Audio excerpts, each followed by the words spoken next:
Welcome to my YouTube channel, Infinite Mind Feng Shui. I am Divi, and today I want to talk to you about one of the fundamental principles of Feng Shui, Yin and Yang. In my last video, I explained you about Feng Shui, Qi, and their importance in our life. If you haven't watched my past video yet, please follow the link above. You can also find the link in the description field. My last video will help you set the context for the current video. Today I want to talk about the following topics. What is Yin? What is Yang? The evolution or development phases of Yin and Yang, scientific observation and explanation behind Yin and Yang, and lastly, but most importantly, how to apply Yin and Yang to improve the overall quality of life. Please stay tuned. Yin and Yang are two opposite forces of nature which always coexist and constantly interact with each other. They are so intertwined that we cannot think of one without the other. Yin represents nature's passive principles, whereas Yang represents nature's active principles. In our daily life, we can probably see hundreds and thousands of some examples where Yin and Yang exist together.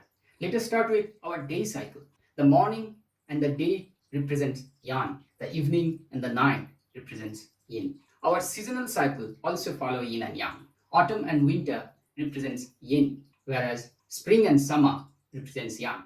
Even the lunar cycle represents Yin and Yang. The waxing of moon into full moon represents Yang, whereas waning of moon into new moon represents Yin. This eternal duality of nature is represented by the Taiji symbol of Yin and Yang. Let us now take a closer look at the evolution and the interpretation of the Taiji symbol. In the beginning, there was the one, Uzi, without limit, and this is represented by a circle.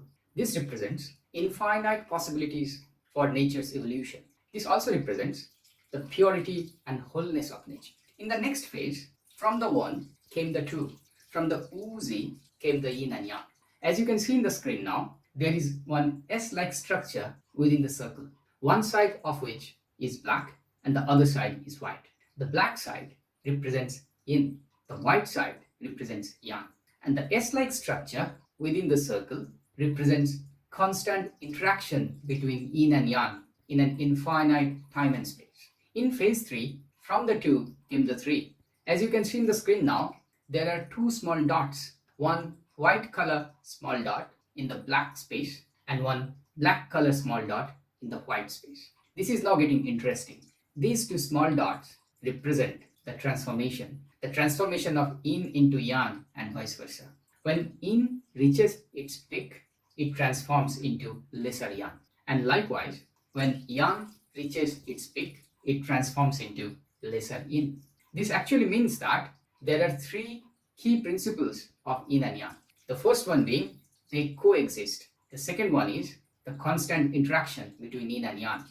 And the third one is as a result of constant interaction, they transform from Yin to Yang and vice versa. In the fourth phase, the three gave birth to the 10,000 things. Though Chinese philosophy speaks of 10,000 things, this literally means the constant interaction of Yin and Yang actually gave rise to all the matters in the universe. All the living beings are the result of interaction, transformation, and evolution of Yin and Yang. Now that we understand the Taiji symbol of Yin and Yang, let us try to deep dive into the science behind this. Let us now take the reference from one of the photographs published by NASA on electromagnetic spectrum. Electromagnetic spectrum is nothing but all the electromagnetic radiations in the universe. If we take a closer look in the electromagnetic spectrum, we can see that there are three distinct zones. The first one being the shortwave spectrum, then the visible light spectrum, then the long wave spectrum. What is interesting to observe, the huge difference in wavelength between a wave from shortwave spectrum and a wave from long wave spectrum. As an example, let us take the gamma wave from the shortwave spectrum and the radio wave from the long wave spectrum.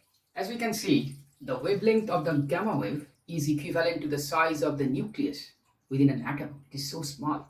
On the contrary, the wavelength of the radio waves is equivalent to a football field or a cricket field. It is so big. This drastic difference in the wavelengths results in drastic difference in the energy content of these waves. As per the wave theory, as per science, shorter the wavelength, higher the frequency, higher the energy content of the wave. Therefore, we can see that all the waves in the short wave spectrum carries tremendously high energy, whereas all the waves in the long wave spectrum carries less energy. This now explains the yin-yang behavior. The short wave spectrum represents yang behavior, the long wave spectrum represents yin behavior. In the universe, all the stars and the sun in our solar system keep radiating short waves, and they carry tremendous high energy. Earth continues to absorb that energy. As we know, energy cannot be destroyed, it can only be transformed. Therefore, as a response, Earth starts radiating its energy. However, Earth radiates long wave, which is Earth's magnetism, and whatever stars emit, that represents electricity, because that is short wave and high energy content. The interaction between the energy coming from the stars and the energy radiated by the Earth, when they come and interact, that gives rise to the electromagnetic spectrum. This now starts to explain why the interaction between yin and yang gave rise to everything in the universe. Yet another observation. As you can see in the Taiji symbol of yin and yang, yin is represented by a broken line, whereas yang is represented by a solid line. What does that mean?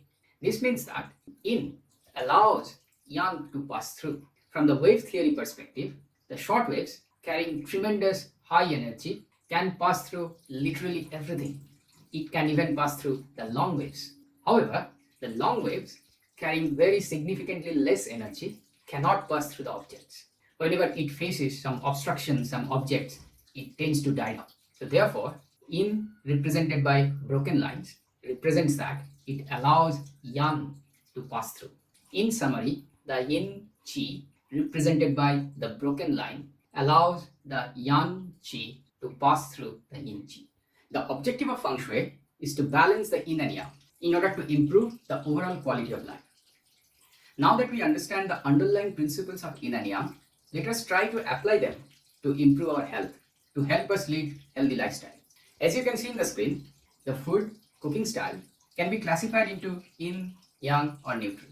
The yin foods, when prepared using yin cooking style, tend to have cooling effect, moistening effect in our body.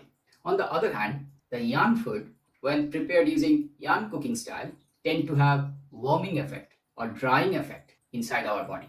This is less to do with the temperature of the food when they are being served. This is more to do with the heat released by the food inside our body by our digestive system. Generally speaking, all the fruits, green vegetables, leafy vegetables are very good example of yin food. On the other hand, all the meat and poultry based products such as chicken, lamb, beef, pork, as well as all the food with high fat content such as butter, cheese, chocolates, they are example of yang food.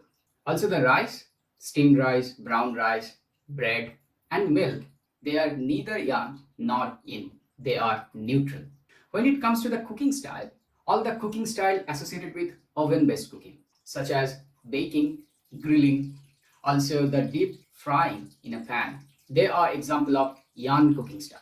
On the other hand, the cooking style associated with steaming, boiling, sauteing, they are the example of yin-based cooking style.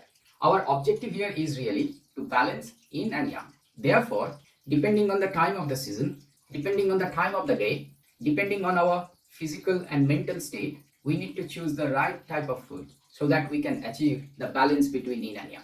Let us take a couple of examples. On a bright and sunny summer day, after doing lots of physical activity outdoor, what type of food should we select? Let us take a quick look. Summer represents yang, bright and sunny day represents yang. Outdoor physical activity again represents yang. In order to balance the yin and yang, we should choose a food content with maximum yin in content and very minimum yang type of food. Another example, on a cold winter day when it is snowing outside and we are spending most of the day watching our favorite Netflix series and not doing much physical activity, what type of food should we select? Let us analyze. The winter represents yin, not much physical activity represents yin, cold temperature represents yin. Therefore, in order to balance yin and yang, we should choose predominantly yang type of food with a touch of yin type of food. What is important to observe here, it is not very good idea to choose only yin type of food or only yang type of food. We should avoid that. Why is it so? As per the yin yang principle, what we learned, yin transforms into yang and vice versa. Therefore, if we only take yin type of food or only take yang type of food, then we are not allowing that possibility for the yin to transform into yang or vice versa. And this results in stress inside our body, and that results in some form of disease at later point in time. Therefore, my kind request to all of you, while selecting your food, please take care of your situation, the time of the season, your attributes you are demonstrating, and accordingly choose the food. And please do not select only yin food or only yang food. Make a right mix to achieve a balance between yin and yang. With this, I would like to end my video today. Thank you all for watching my video today. If you like my video, please don't forget to press the like button below and subscribe to my YouTube channel Infinite Mind Feng Shui. Also, please don't forget to write your comments below. What you like about my video, what you don't like about my video. Do you have any topic in your mind which you would like me to talk about in future? This way, we can make this channel more interactive. Also, if I understand your liking or disliking, this will give me an opportunity to adapt my video to suit your needs. In my next video, I would like to talk about the 5 transformational phases, which is also known as the 5 element theory in Feng Shui. Thank you all. Please take care. Please stay safe. Please take care of your friends and family. I will see you next week. Bye.